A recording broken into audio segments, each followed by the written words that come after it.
Here we go. The state of Texas versus Kong Van Pell. This isn't just another routine case. This man is staring down a felony DWI charge. Buckle up, because things are about to get legally intense. Okay. You're Taylor Lloyd Sadlicek? Yes. Okay. Just pull out some others.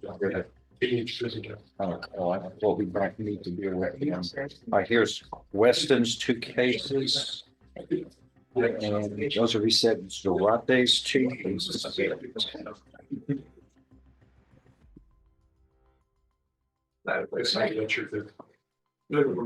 Mike? Yeah. Okay. How you doing, Brian? Nice to meet you. Nope.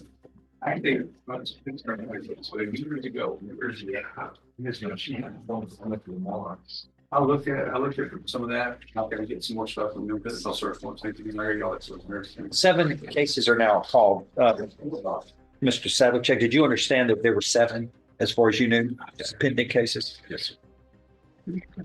And we're just going to make sure you understand what they are. I know Mr. Grover's told you that, but in 23 CR 179, you were indicted in April 2 years ago. Why? Has he been somewhere else? He was not in our custody for a long time. He had a warrant out. Okay, were you? Whoa! Did you catch that? The defendant's interpreter doesn't even have a right hand, and the courtroom just rolled with it. That's the kind of unpredictable humanity you only see in live court. You in custody somewhere? No. Okay. You were out somewhere. I believe you he were was in California. Free person somewhere. Okay.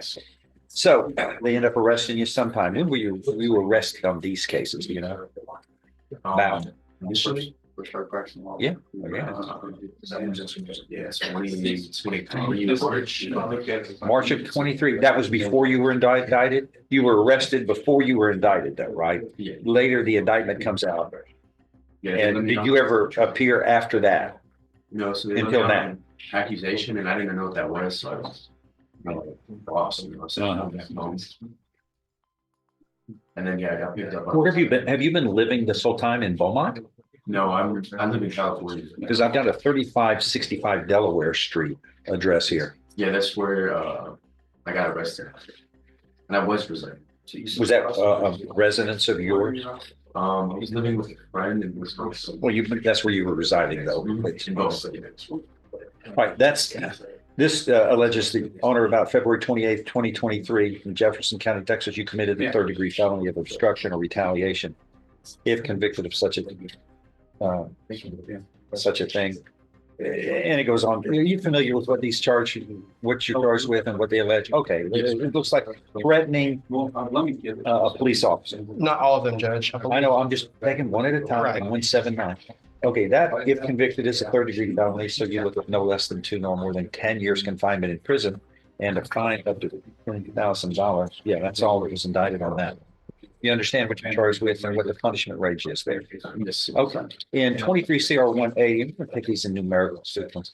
In 180, you were indicted on April of 23 for 3rd-degree felony of harassment of a public servant. It must have been something that happened on the same event, February 28th of 2023, by apparently spitting upon the officer attempting to arrest you. That is also a 3rd-degree felony, which is with the same punishment range that we talked about before. No less than 2 nor more than 10 years confinement in prison and a fine of $10,000. Then 23 CR 181 on that same date alleges harassment of a public servant. Must have been more than one police officer involved, I'm thinking.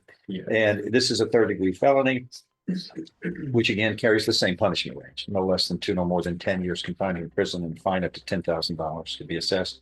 Also on that date, you're charged with something that occurred on that date by the grand jury. Also in this April 23 date, April 26th, with another indictment, 23 CR 182, the 2nd-degree felony of assault on a peace officer.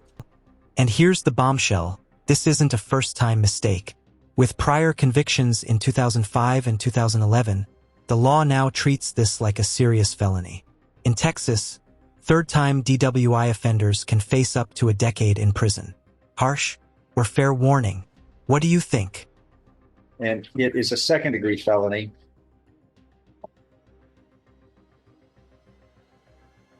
By causing bodily injury, it becomes a second-degree felony. So you are looking at no less than 2 nor more than 20 years confinement in prison and a fine of $10,000 can be assessed. In 23 CR 183, you were charged also on with another second-degree felony of assault on a peace officer, no less than 2 nor more than 20 years confinement in prison and a fine up to $10,000 can be assessed. And finally, 23 CR 184 charges you with the second-degree felony of burglary of a habitation. An event on or about that date, I guess, when this was occurring, the police go out to investigate, and then a ruckus occurs, apparently. And you're looking at no less than 2 no more than 20 years confinement in prison and a fine up to $10,000 in that case. So apparently there's 4 cases that are second-degree felonies and 3 that are third-degree felonies. So Indecency, did you find that one? I believe all the offenses involving a police officer arose out of the warrant for that burglary and the indecency, I think. There is an indecency with a child here, 23 CR 185, which alleges on or about February 28th, 2023 in Jefferson County, Texas, you committed the second-degree felony of indecency with a child. So that carries with it, again, the same punishment range 1. That's that we talked about for second-degree felonies. 2, 3, 4,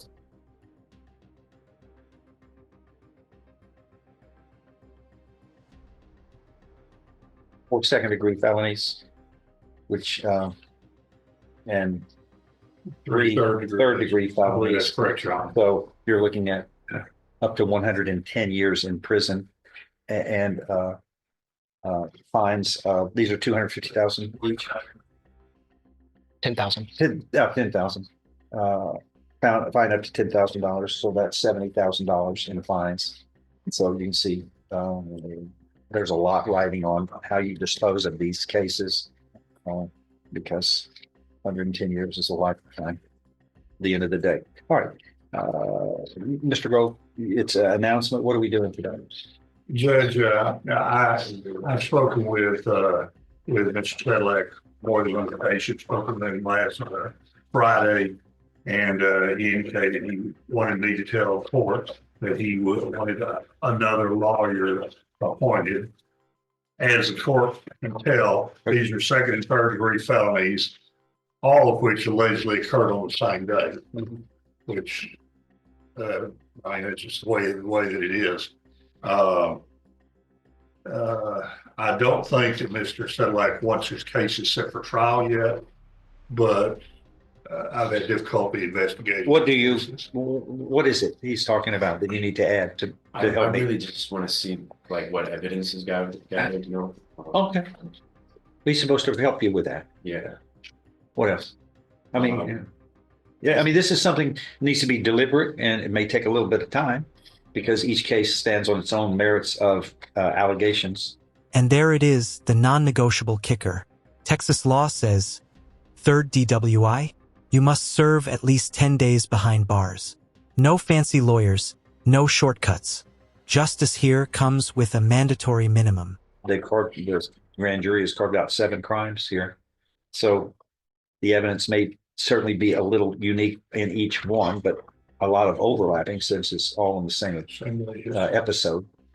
Would I be able to take the trials separately?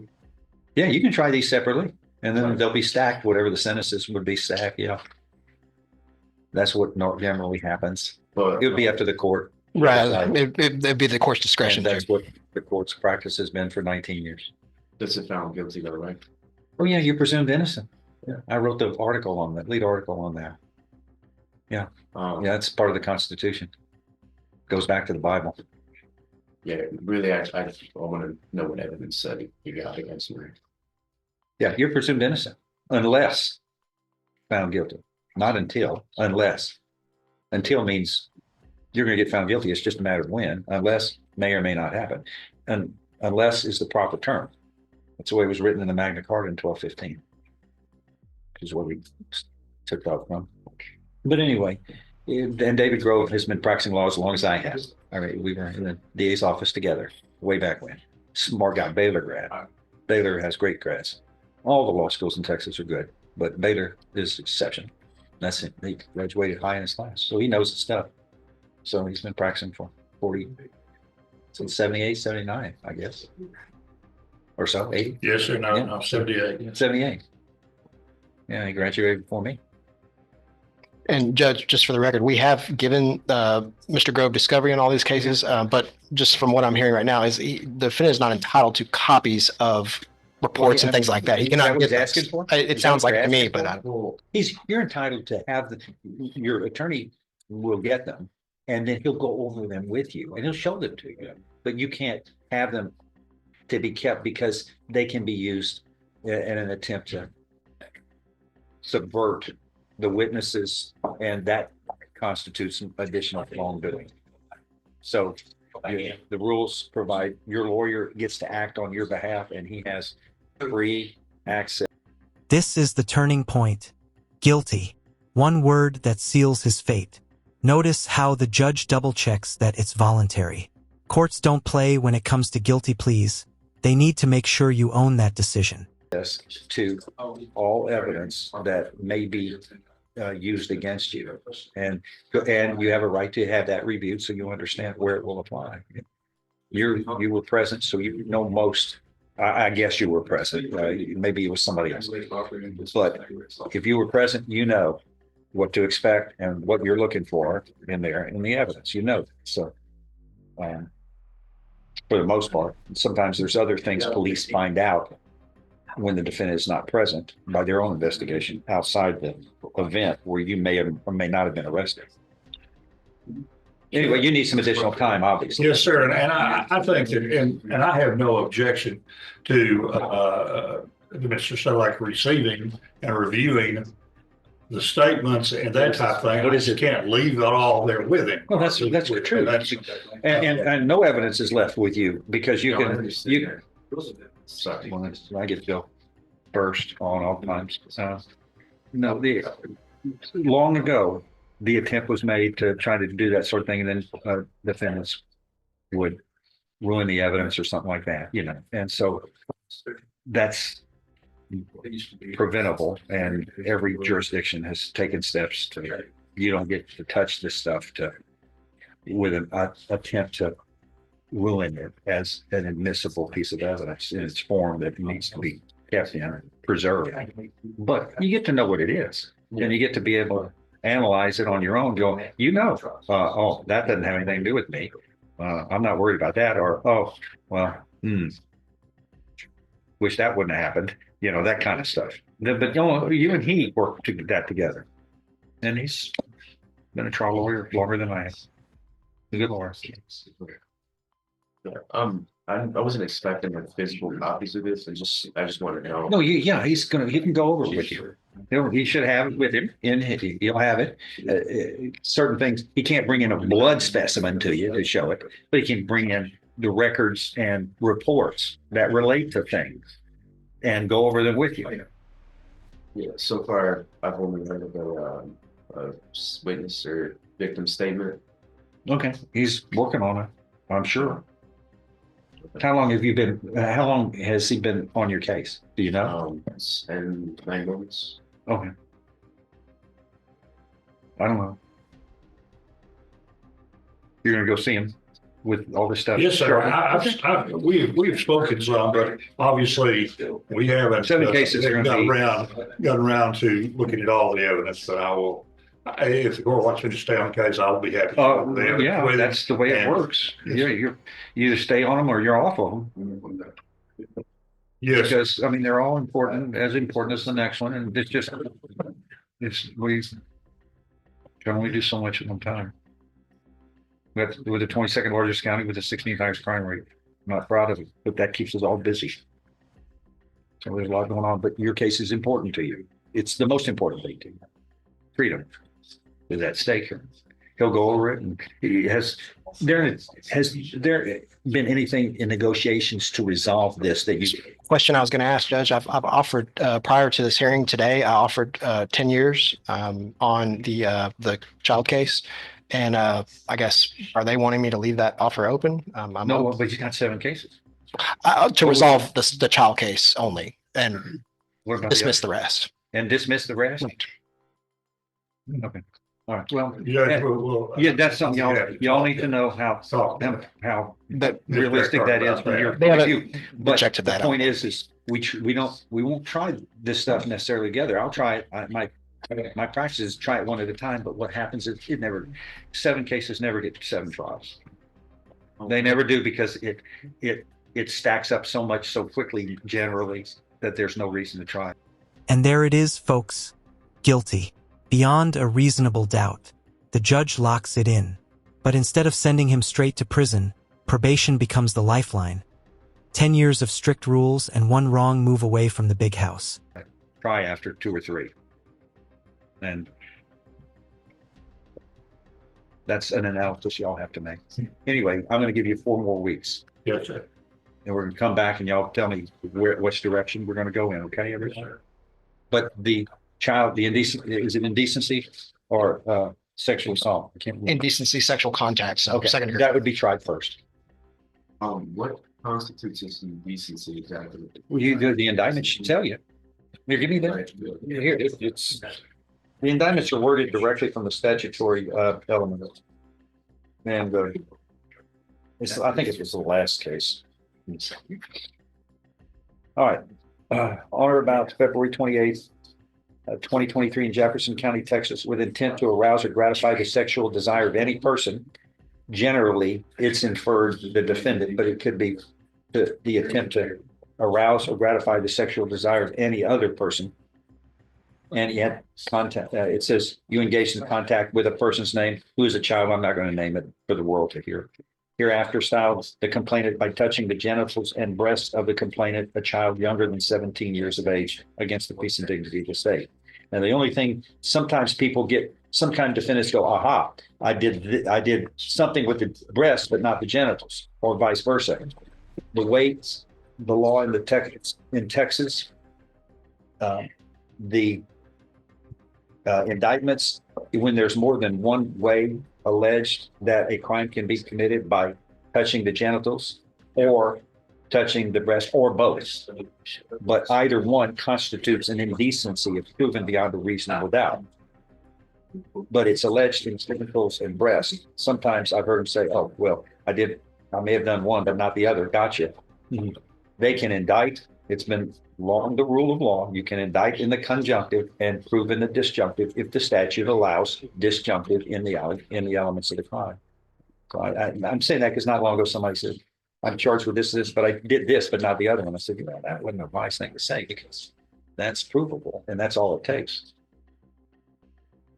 If proven beyond a reasonable doubt. But Mr. Grove knows that. He'll go over with you. Okay, I'm going to give you 4 weeks. Okay. Thank you. Can we approach one real quick? Just a quick one to get it out of the way. Yeah, I don't see anybody else on the indictment. That's why I didn't call anyone else. But come I on. think it was. Is add-on? An add-on. Okay. We were going to do a bond hearing, but he's got a parole hold on him, so there's no sense in. Ever heard of a breathalyzer inside your car? That's exactly what this ignition interlock is. Before he can even turn the key, he'll have to blow clean.